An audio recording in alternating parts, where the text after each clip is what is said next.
In this video, we're going to be replacing the front wheel bearing on this 2005 Honda Element.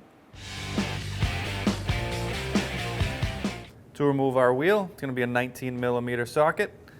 I'll take our wheel off now.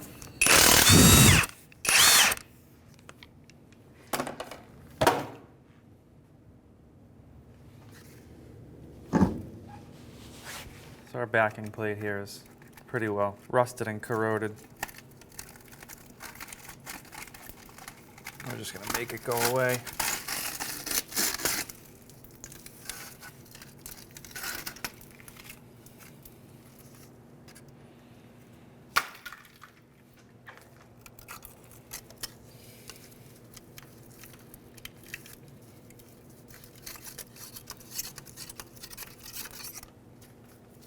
We're going to remove our caliper. We have two bolts, top and bottom.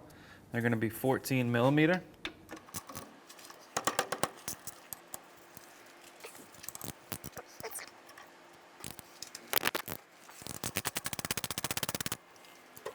At this point, when we have both of these bolts broken free, we're going to make sure we have some kind of hanger ready to hang our caliper on to keep stress off of the brake line or the brake hose.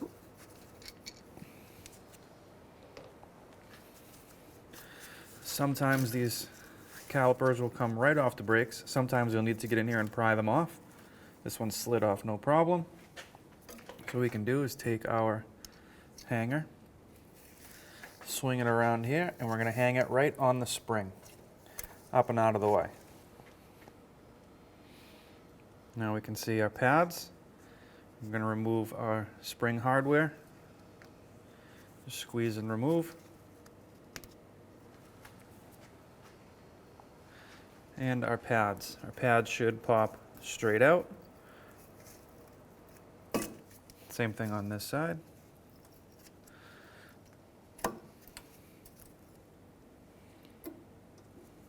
Now to remove our caliper, we have two bolts on the back.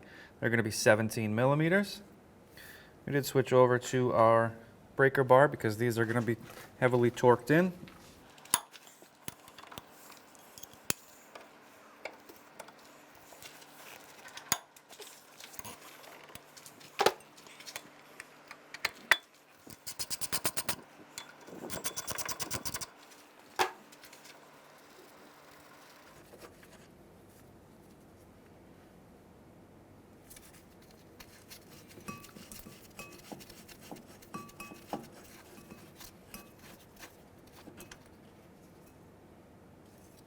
Now at this point we can remove our caliper bracket and set that aside. So now the only thing holding our rotor in place would typically be two screws, Phillips screws. We have one missing. We do have one still here. We're going to use an impact driver here to try and break that screw free. Just going to see if it will turn by itself, and it won't. So as you hit this, it's going to turn that Phillips screw, hopefully breaking it free. There we go.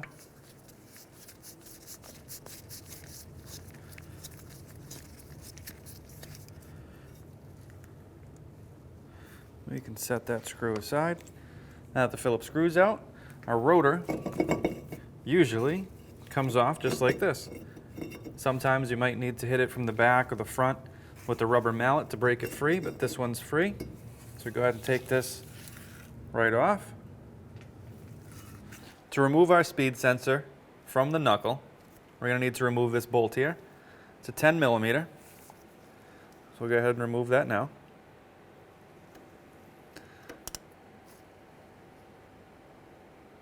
Oh, well, broke right off. So now that this bolt is broken inside the knuckle for our speed sensor, we're going to have to remove that speed sensor. By the looks of it, it's not going to come out in one piece.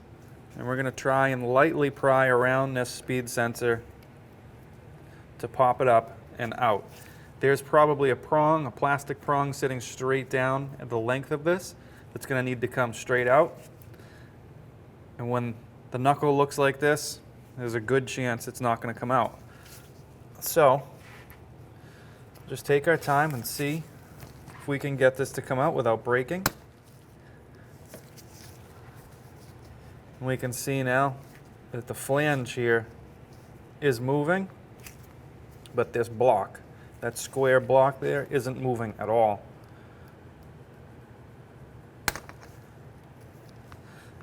So we can see that our sensor is stuck in there. If you're taking your knuckle off to press out your bearing, you don't always need to take this bolt out. What you can do is come and follow this line backwards, all the way back.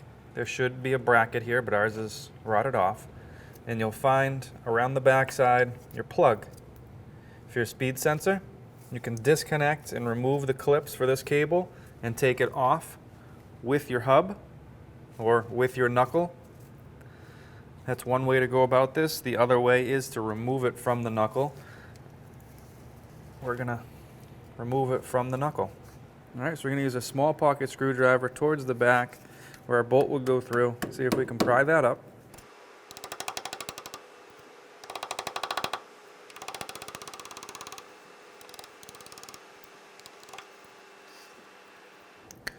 Now, the way that this is moving and rotating, this cable here is pivoting around weird, means that we've actually broken free of the pin that's down inside the knuckle. So if we just pry this up now, it's broken at this point. So if we just pry this up now, you can see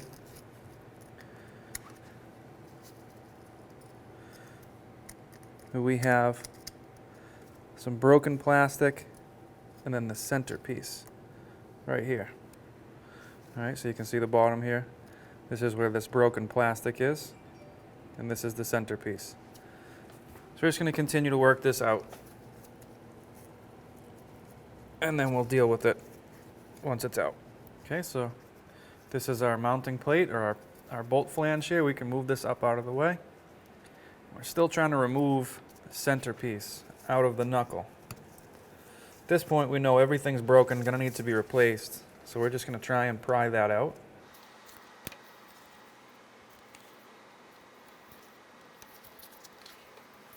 When we take out our knuckle, we are going to drill out our old bolt and drill out our speed sensor here. So our speed sensor cable, I'm just going to move it out of the way. We know at this point we have to replace it. So we're going to use a pair of needle nose pliers to remove this wire clip here.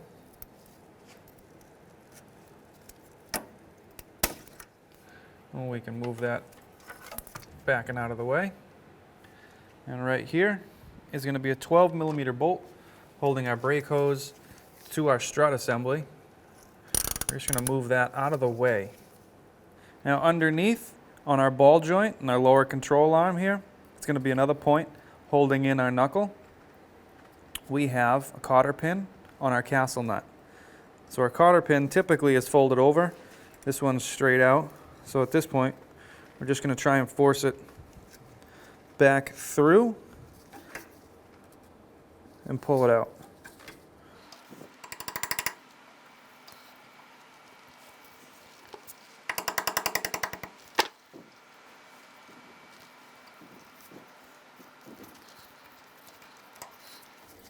And this is one of the parts. This cotter pin here will definitely be replacing. Anytime you pull one out, you definitely want to replace it with a new one. Now we can take our castle nut off of our ball joint. To remove our axle nut, we're going to have to remove the staking punched in on our axle. So we just have a small punch here. We'll just see if we can open that up enough to spin off the nut.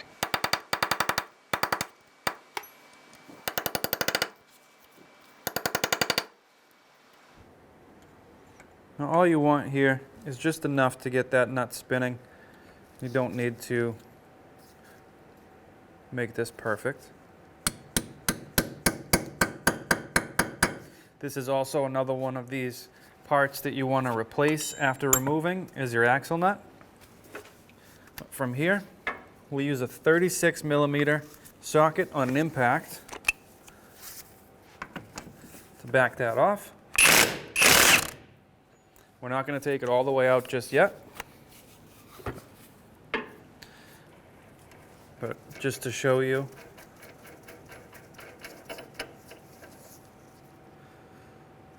that's the staking we had to undo. So we'll put this back on. Right about there. So the last thing we have is our ball joint down the bottom, which is going to be a 19 millimeter. And again, we're going to use our impact.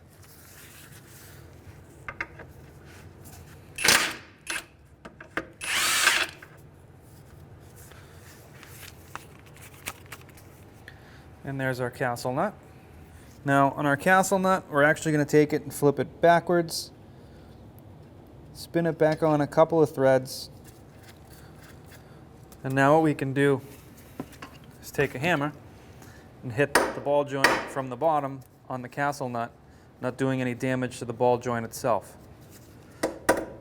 So now we have our two top bolts here holding our knuckle to our strut.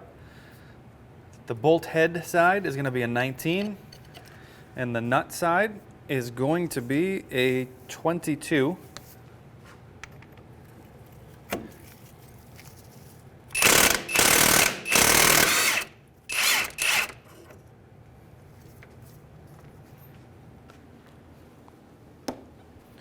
we're going to leave at least one in there. We've decided it's going to be the bottom. At this point, it's actually pretty free. So from here, what we can do is take a small pry bar and we can pry our knuckle away from the strut. Before we do that completely, now we can remove our bottom bolt.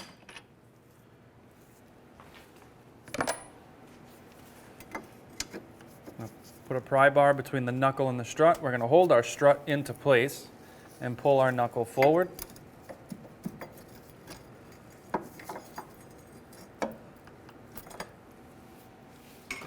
One thing to take note of is you don't want to go too far forward if your axle is following. You don't want to separate your axle from the back side. So what we're going to do is now take our axle nut, back it off a little bit more. Give this a couple of taps, see if we can seat and push our axle backwards. Okay.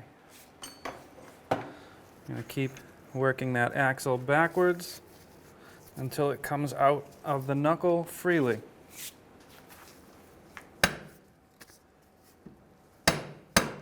All right, so the goal here now is to get your axle out of your knuckle.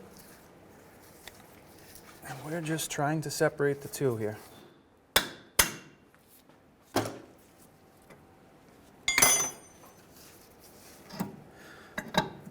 Okay, once we have the axle free of the knuckle, I'm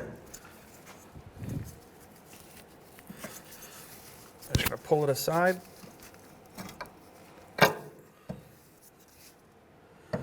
Like that. So now that we have our axle out of the way, we can work on removing our knuckle or our ball joint from the bottom here.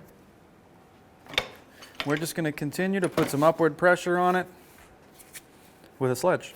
So now that we've hit our castle nut and our ball joint straight up and broke the bond between here, we're going to take our 19 millimeter back off that castle nut.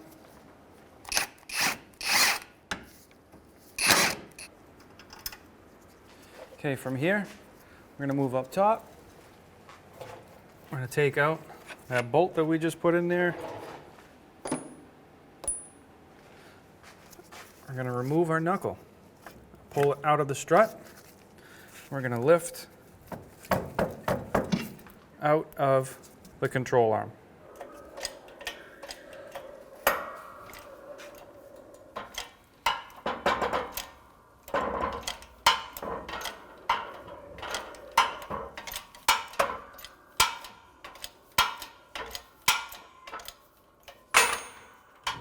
To replace our bearing, this is actually missing the front. The race came out with the hub. So to replace our bearing, we're going to need to take out this snap ring. We've gone ahead off camera and taken a flathead and just pounded all the way around just to break that rust free. Now we can take a pair of snap ring pliers, we can squeeze that snap ring and it'll come free like that. So we're going to do that again. Have a flathead ready.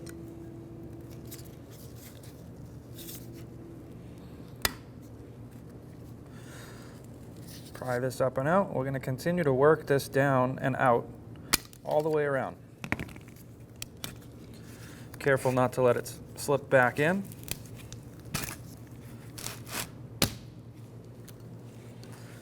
All right, so we're going to continue to work that out. So we're going to continue with 2 flatheads simultaneously, holding and prying. I'm going to try and pry without losing our position all the way around.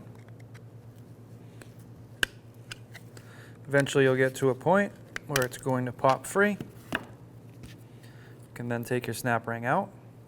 What we're going to do is we're going to clean up this whole surface, front and back, and around the side.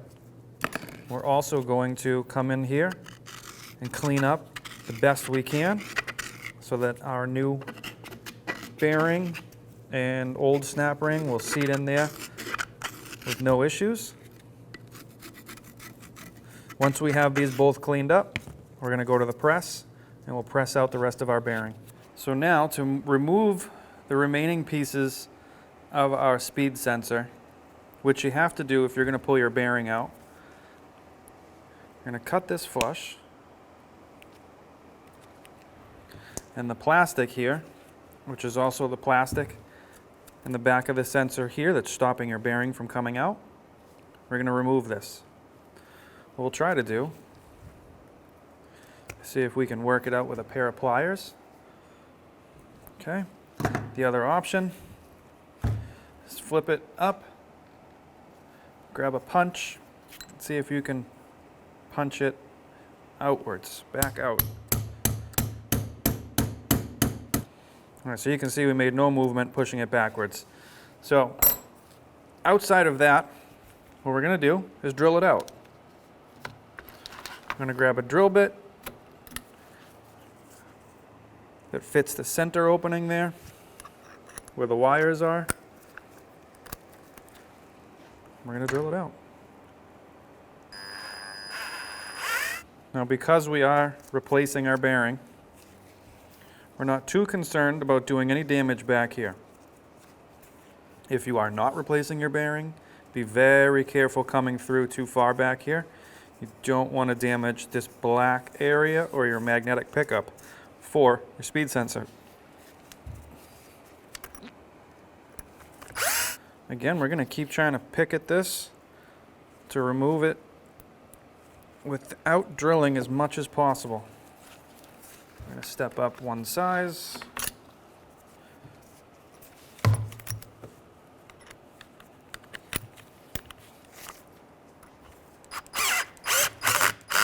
So we've punched now through the back, and what we see on the other side is the remaining piece of the speed sensor. So now we can pull that right out. What we're also going to do is just clean up inside there with a brush and a little bit of brake clean. So now that we've drilled it out, we've re-tapped it for a new bolt.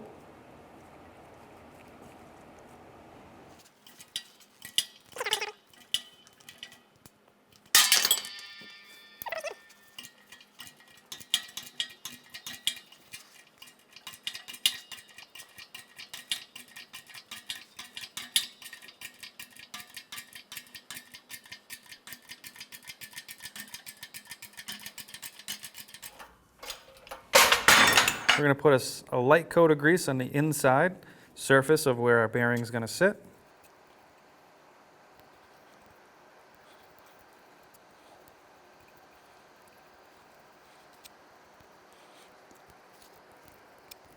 Once we have a nice light coat, we can then go to the press. All right, so now we're squared up. We're going to press in our new bearing.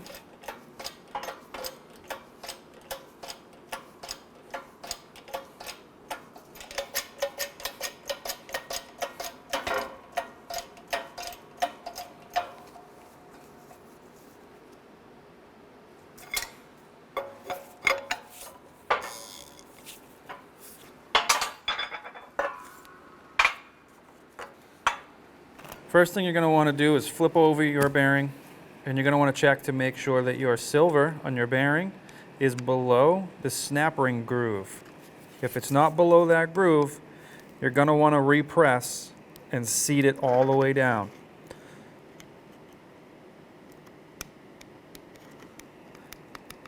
So it looks good. Now we can take our snap ring pliers, squeeze our ring, put that ring into place. I'm actually going to line it up over here. And then we're going to take a small flathead. We're just going to tap down around the edges to make sure our snap ring is fully seated.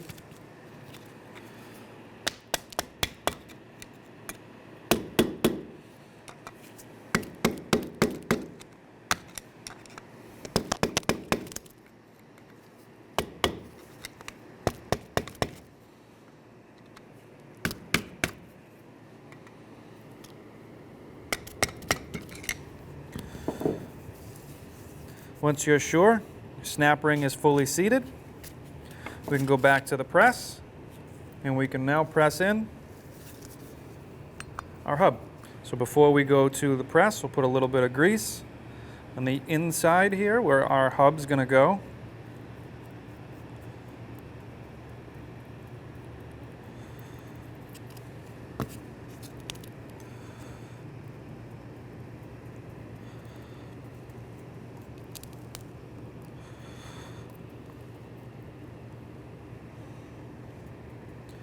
And just because we're here, just do a little bit on the surface.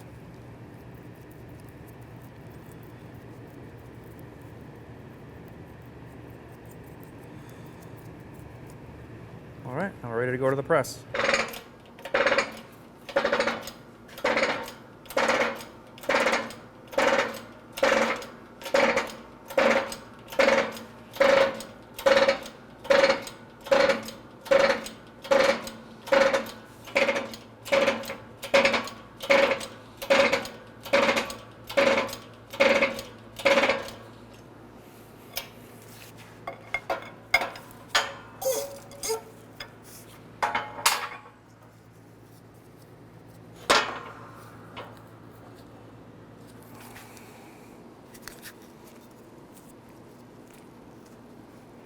So we've installed now our hub.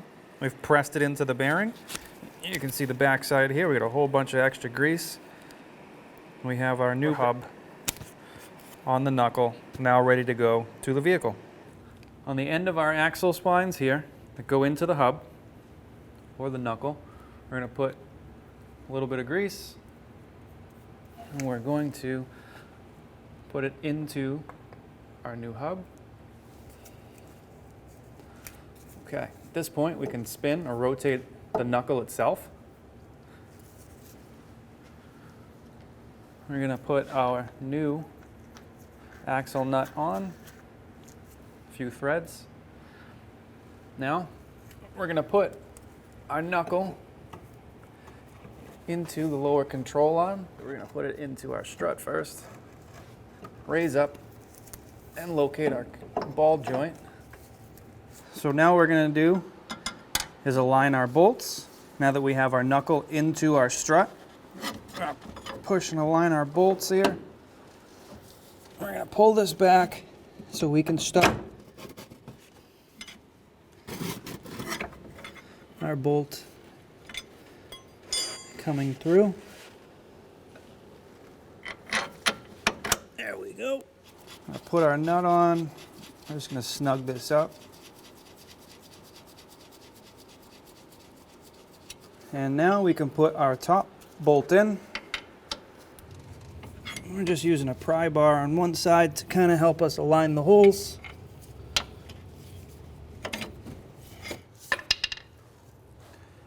And thread on our nut. And we're going to thread on our castle nut.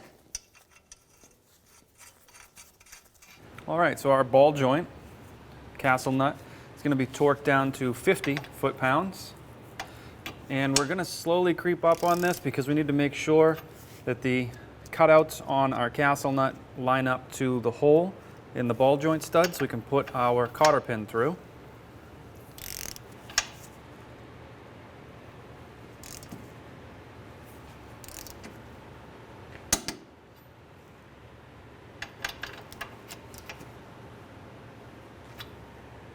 Okay, now we can take our cotter pin, feed it straight through,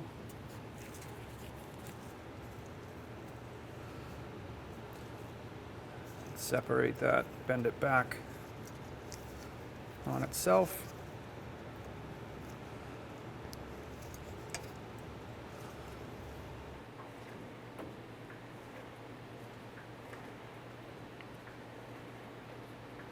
Now with our suspension under load, we're going to tighten down our two strut to knuckle bolts. It's going to be a 19 on one side, a 22 on the other. We're going to torque them down to 116 foot-pounds.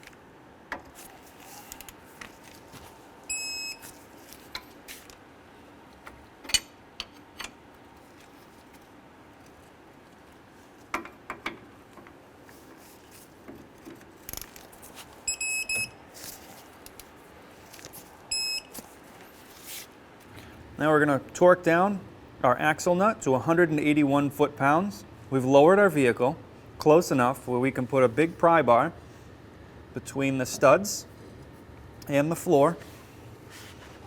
And with the 36 millimeter, we'll torque it down. That should stop the rotation.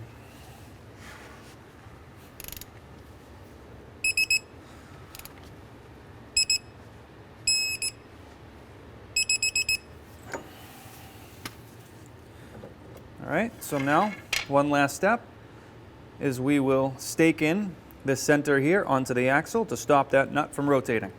So now what we're going to do is we're going to stake down our axle nut into our axle, but to make it a little bit easier, we're going to use the handle of the hammer and rotate that stake point up and down. So we're just punching straight down.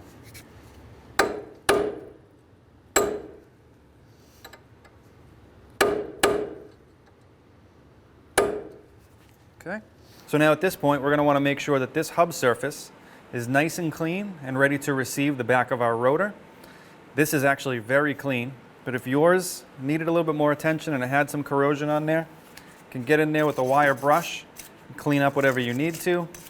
If you need to use an air tool or lightly sand off some really heavy corrosion, you can do that. Ours just has some nasty grease and oil built up on here. We're going to hit it with some brake clean.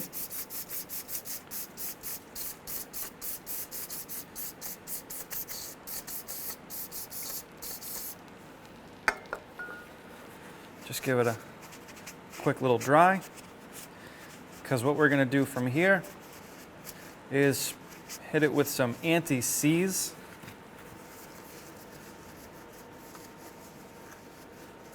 We'll let that flash off for a minute and we'll come back with some anti-seize spray.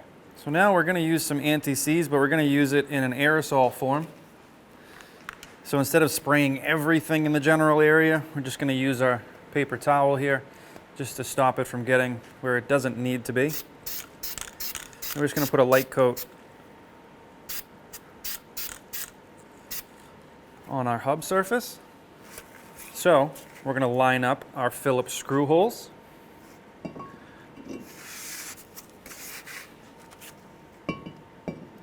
We're going to put it in place. And for this vehicle specifically, we only had one Phillips screw in our old rotor, so we're going to replace the one screw. So we're going to push our rotor in nice and tight, We're going to pick one of the two and put our Phillips screw in.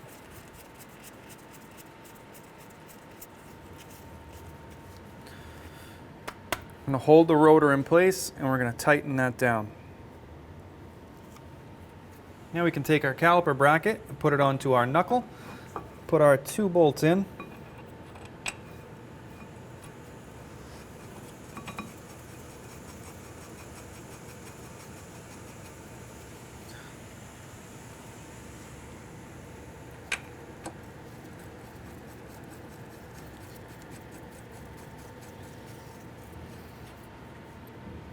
And again, these are going to be 17 millimeters.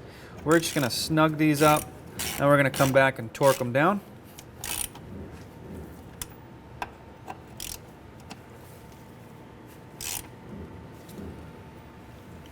So now we're going to torque our caliper bolts down to 79 foot-pounds.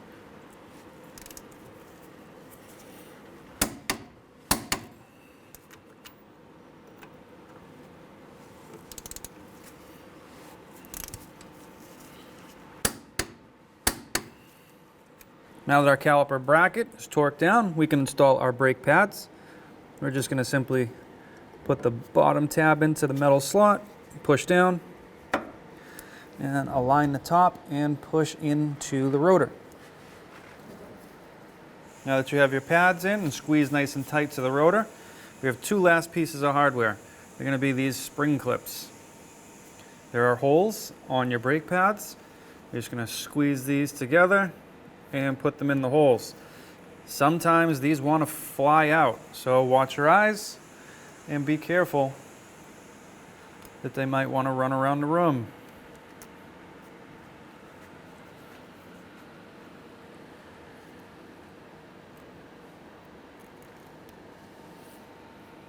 Okay, now our caliper has a piston inside that squeezes our brake pads. Our brake pads were a little thinner, they were used, so the piston is set out far enough where it needed to make contact. Our new pads are a little thicker, so we're going to have to push this piston back just a little bit more. We're going to use this compression tool to do that. You can use a C-clamp with a couple old pads or an old pad.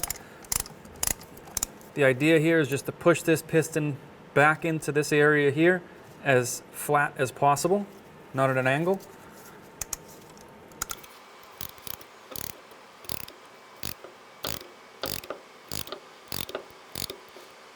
Now that we have our piston pushed back, we can release our tool.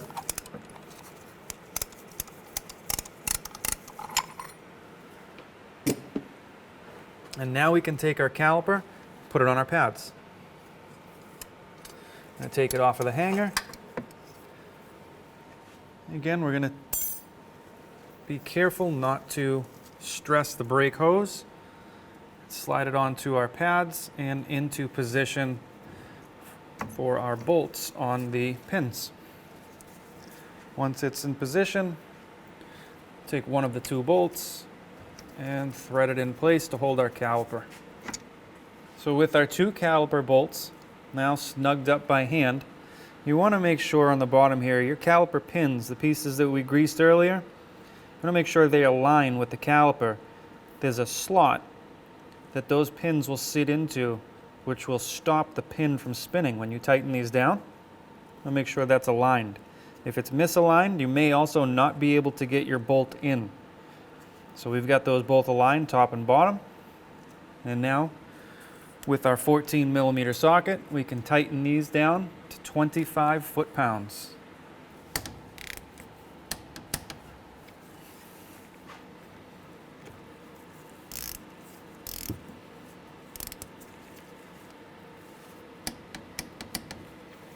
Now that we have our caliper installed, we had to press back our piston, which means now we're going to have to pump our brakes and bleed our brake line.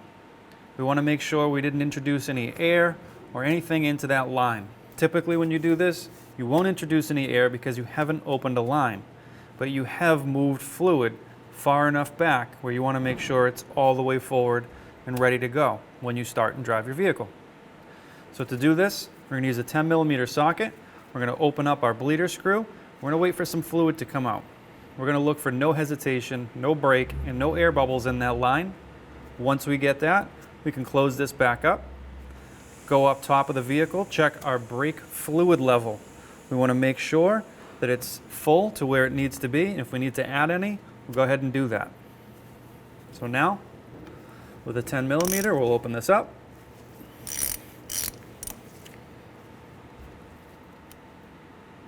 We'll check our fluid, make sure here we're not getting any breaks or air bubbles in the line. Looks pretty good. We'll go ahead and close it up and tighten it down. And again, once you're done with this step, you're going to want to go up top, check your brake fluid level, and if you're low, go ahead and add some. And one thing I like to do now that you've released some brake fluid out of here, is go ahead and hit it with some brake clean. Clean up any residual brake fluid that there may have been. What this will do is once this is dried up, it'll let you know if you have any leaks, because then you'll see a wet area. If you have any leaks, go ahead and address them. So now we can install our wheel.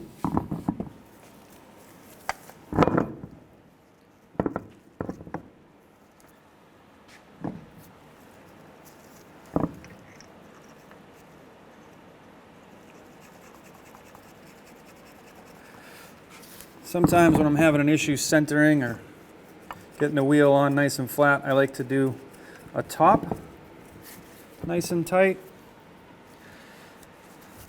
Push in, do a bottom nice and tight, and then rock back and forth till I get those two nice and tight.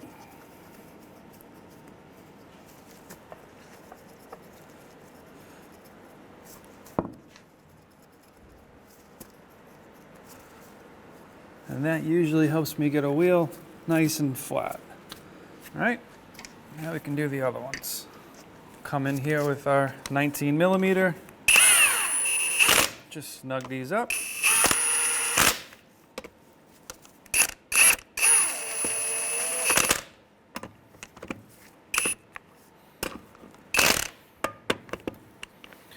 All right, now to torque these down, we're going to have to put the vehicle on the ground so the wheel doesn't spin.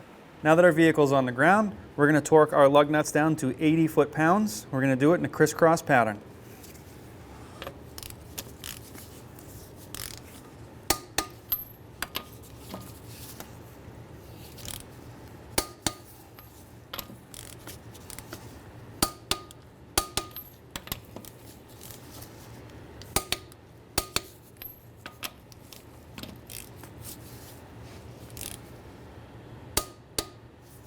And then sometimes, if you really feel the need to, you can run around a second time just to make sure.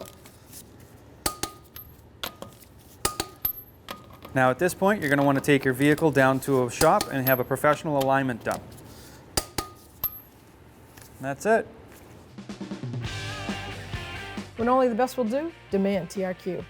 The only company that lets you view before you do. TRQ is committed to offering the highest quality aftermarket auto parts that are engineered for peace of mind. Thanks for using and viewing with TRQ.